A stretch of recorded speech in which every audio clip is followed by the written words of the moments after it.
한국은 고도로 발달한 현대 경제로 알려져 있을 뿐만 아니라 유명 랜드마크의 독특한 아름다움 덕분에 많은 관광객을 끌어모으고 있습니다.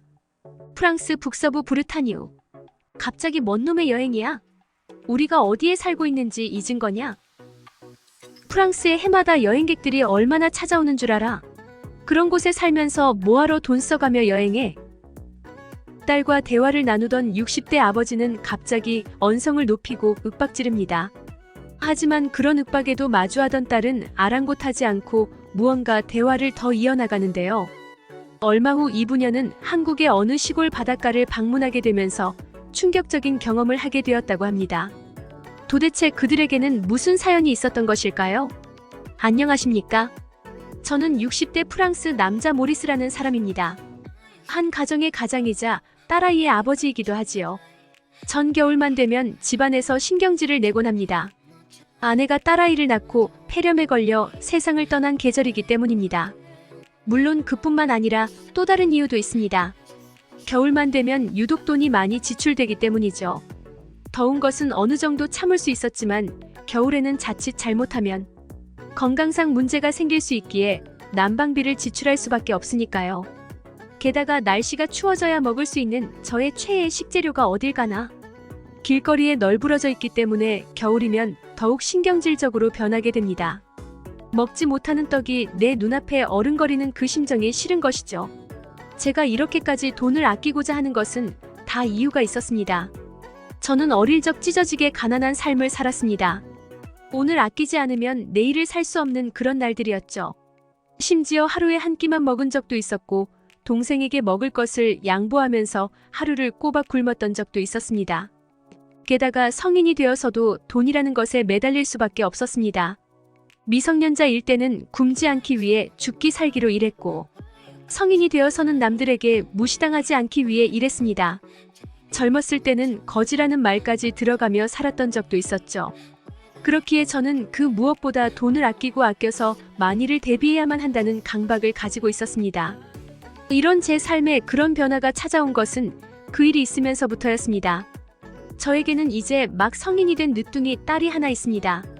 저에게는 눈에 넣어도 아프지 않을 소중한 딸이었지만 딸은 저를 별로 좋아하지 않습니다. 그도 그럴 것이 딸내미가 맨날 저에게 듣는 소리가 돈 아껴 써라. 휴지 아껴라. 이 정도면 시원한데 무슨 선풍기냐? 돈 아껴 써라. 휴지 아껴라. 이 정도면 시원한데 무슨 선풍기냐? 이런 부류의 소리만 들었으니까 말이죠. 그러던 어느 날 딸내미가 저를 보고 여행을 가자고 제안했습니다. 그런데 이 녀석이 여행을 가자고 하는 이유가 신박합니다. 글쎄 무려 저를 위해서랍니다. 누가 봐도 지가 들떠서 가고 싶어 하는 게 훤히 보이는데 말이죠. 하지만 딸의 명분은 분명하게 저를 위해서라고 했습니다. 아빠, 평생 여행 한 번도 못 갔다면서요. 이번에 제가 제대로 모실 테니까 저 믿고 다녀와요. 갑자기 뭔 놈의 여행이야? 우리가 어디에 살고 있는지 잊은 거냐? 프랑스에 해마다 여행객들이 얼마나 찾아오는 줄 알아? 그런 곳에 살면서 뭐하러 돈 써가며 여행해? 돈을 쓰고 싶지 않다는 저의 간절한 외침에도 딸내미는 역시나 하는 표정으로 말을 이었습니다. 응, 아버지가 그럴 줄 알고 이미 표 예약해놨어요. 이건 환불도 안 돼. 아버지 안 가면 돈이 그대로 휴지 조각 되는 거예요. 상황이 이렇게까지 되어버리자 제가 할 수 있는 선택은 정해져 있었습니다. 딸에게 화를 내고 딸이 저지른 짓에 대해서 꾸중을 하는 것. 그리고 일부 돈이라도 환불을 받는 것. 그게 아니면 딸과 함께 저의 생애 첫 여행을 가는 것. 저는 선택을 해야 했고 결국 세 번째 선택을 할 수밖에 없었습니다. 제가 왜 이런 선택을 했을까요? 제 인생의 여행이라는 단어는 너무나 생소한 단어였습니다. 한 번도 가보지 않았던 것도 있었지만 애초에 뚜렷한 목적 없이 제가 사는 곳을 벗어나서 어딘가를 떠돈다는 것은 내키지 않았던 것 같습니다. 하지만 뭐랄까, 제가 나이를 먹은 탓일까요? 저조차도 모르게 여행이라는 것을 한 번쯤은 가보고 싶어 했었던가 하는 생각도 하게 되었습니다. 딸이 여행 티켓을 미리 예매해 두었다는 사실에 어쩌면 저는 속으로 안도감이 들었는지도 몰랐습니다. 하지만 저는 이 가정에서 가장이어야 했고 돈을 아끼는 아버지여야 했습니다. 넌 정말이지 내 딸이 맞는 거니? 어쩌면 그렇게 절약할 줄을 몰라. 이번 여행이 끝나면 당분간 절대 용돈은 없을 줄 알아라. 그렇게 저는 딸과의 첫 여행이자 제 인생의 첫 여행이 시작되었습니다. 뭐? 한국? 그게 어디야?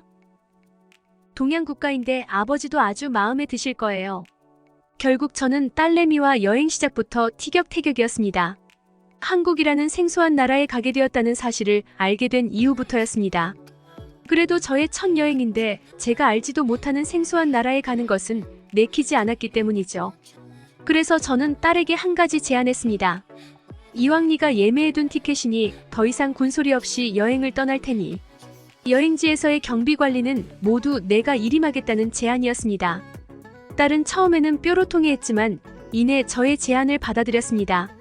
한국에 처음 도착한 저와 딸은 먼저 차를 한 대 빌려서 여행을 시작했습니다. 한국이라는 나라는 동양 국가였지만 꽤 멋진 곳이었습니다. 111.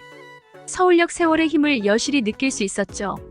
인터넷이나 글로벌 뉴스도 잘 보지 않는 저에게 한국은 그저 생소한 아시아의 후진국으로만 상상했는데 완전히 저의 예상이 빗나간 느낌이었습니다. 하지만 즐거운 충격이랄까? 예상보다 여행의 느낌이 나쁘지 않았습니다. 그 일이 있기 전까지는 분명히 그랬죠. 우리는 차를 빌려서 한국의 강원도라는 지역으로 이동했습니다. 딸의 말에 따르면 그곳에는 우리가 살던 곳과는 또 다른 매력의 자연과 숲, 그리고 바다가 공존해 있는 곳이라고 했습니다. 사실 한국에 발을 딛지 않았을 상황이라면 의심이 들었겠지만 이제는 약간의 기대마저 들었습니다. 딸이 차를 타고 가며 강원도에 머무를 숙박업소를 알아보자는 말을 했습니다. 경비는 이 아비가 관리한다고 했지? 숙박업소는 가지 않을 거다. 너는 이 아비만 믿고 그런 걱정은 하지 마. 저는 살짝 기분이 좋아져서 들뜬 상태로 말했습니다. 하지만 딸은 저의 마음을 아는지 모르는지 그게 무슨 소리냐며 꼬치꼬치 캐물었죠. 이때가 11월 말이었기에 날씨도 꽤 추워서 숙박업소를 알아보지 않겠다는 제 말에 딸의 반응도 이해가 갔습니다. 그리고 저는 얼마 지나지 않아서 딸의 말을 듣지 않은 것을 크게 후회했습니다. 사실 저는 딸과 함께 차박을 하려고 했습니다. 딸과의 추억을 쌓는다는 말은 사실 변명이었고 돈을 아끼기 위함이었습니다. 그래서 일부러 중형 SUV 차량을 빌렸고 딸 몰래 기본적인 캠핑 장비까지 빌렸죠. 알아보니 생각보다 한국의 물가가 그리 저렴한 편은 아니라는 걸 알게 되면서 제가 내린 편법이었습니다. 하지만 직접 겪어본 한국의 초겨울은 매서웠고 60대인 제가 견디기엔 가혹한 수준이었습니다. 한국의 날씨에 제대로 준비하지 못한 저의 완패였습니다. 불행 중 다행으로 죽지는 않았고 차에서 무사히 1박을 할 수 있었습니다. 하지만 그날 이후로 저의 컨디션은 최악의 상태가 되어버렸죠. 강원도의 자연경관은 놀라울 만큼 아름다웠지만 아픈 몸으로 그 경관을 담아내기에는 무리가 있었습니다. 내가 이런 궁상을 떠는 바람에 딸과의 첫 여행을 어이없이 망쳤구나. 내가 이런 궁상을 떠는 바람에 딸과의 첫 여행을 어이없이 망쳤구나. 저는 스스로가 너무나 한심했고 딸에게 미안했습니다. 저 녀석도 은근히 저를 위한 여행이라고는 했지만 표정을 보면 자기가 죽도록 오고 싶어 했던 여행이라는 걸 눈치챘기 때문입니다. 이런 여행지에서만큼은 궁상짓을 적당히 했어야 했습니다. 의도했던 바와는 조금 달랐지만 한국에서의 1박을 무사히 마친 저와 딸은 여행을 지속했습니다. 몸이 으슬으슬했고 식은땀이 나는 듯 했지만 딸에게 티를 내지는 않았습니다.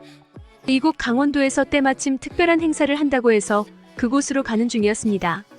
하지만 저와 딸은 결국 그 행사에 참여하지 못했죠. 시간이 지날수록 저의 몸 상태는 악화했고 급기야 온몸에서 비오듯 땀이 나는 바람에 딸도 저의 상태를 알아채 버렸습니다.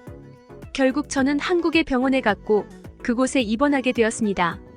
밤새 심각한 저체온증이 장시간 지속되어 나타난 결과였죠. 저는 곧바로 퇴원하길 희망했지만 병원 의사 선생님과 딸의 만류로 하루 정도만 입원하여 회복하기로 했습니다. 딸내미는 저 때문에 여행을 망치게 되어 신경질적으로 반응할 줄 알았지만 오히려 그 반대였습니다. 저의 몸 상태를 먼저 걱정했고 완전히 회복한 다음에 여행해도 괜찮다며 되려 저를 위로했죠. 이 녀석이 그새 언제 이렇게 커버렸을까? 비록 몸이 아파서 병원에 입원해 있었지만 딸과의 오붓한 시간은 그리 나쁘지 않았습니다. 오히려 그 덕분에 더욱 사이가 돈독해진 느낌이랄까. 그런데도 여행 일정에 심각한 타격을 입은 건 사실이었습니다.